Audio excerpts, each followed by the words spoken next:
كتير طلبوا مني وصفة الشطة الحرة يلي ما بتاخد وقت. اليوم رح نعمل وصفة سريعة بس طعمتها مميزة جدا. خلينا نبلش. 250 جرام من الحر الأحمر أو حيلا خليط من الحر انتو بتحبوه. منقص طرف الأول والتحتاني بهيدا الشكل ومنبلش نقصقص فيهم كله مع الخليط لحتى يعطي هالشطة المميزة والحدة. فيكم بهالمرحلة تحطوا الخليط الفليفلة الحرة اللي انتو بدكم اياه.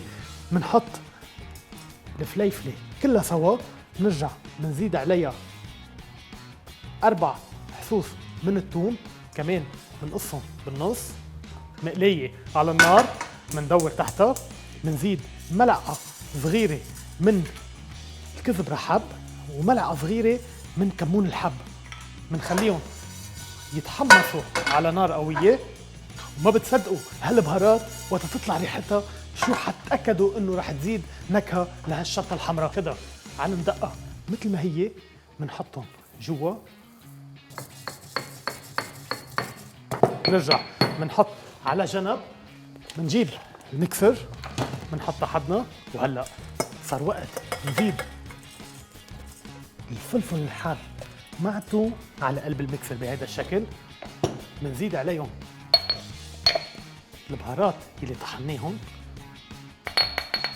بنرجع ملعقة صغيرة من البابريكا، بيرجع ملعقتين كبار من الحامض بهيدا الشكل، فوقهم ملعقة صغيرة من السكر وملعقة صغيرة من الملح. بيرجع 4 ملاعق كبار من الخل الأبيض وملعقة كبيرة مليانة من رب البندورة. من بعد ما نكون زدنا كل هالمكونات بندور كم ضربة، ما بدنا كتير نهرس هيدا المزيج الرائع. وبس شوفوا لي هاللون على هالشطة. وهلأ منعبي بقلب المرطبين بهيدا الشكل وبنرجع منزد لهم آخر شي الزيت. ما بنخلط الزيت معهم من الأول.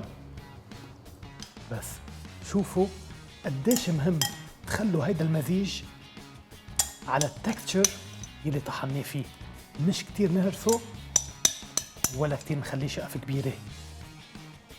نرجع منزيد فوقهم زيت الزيتون بس لحتى نحميه.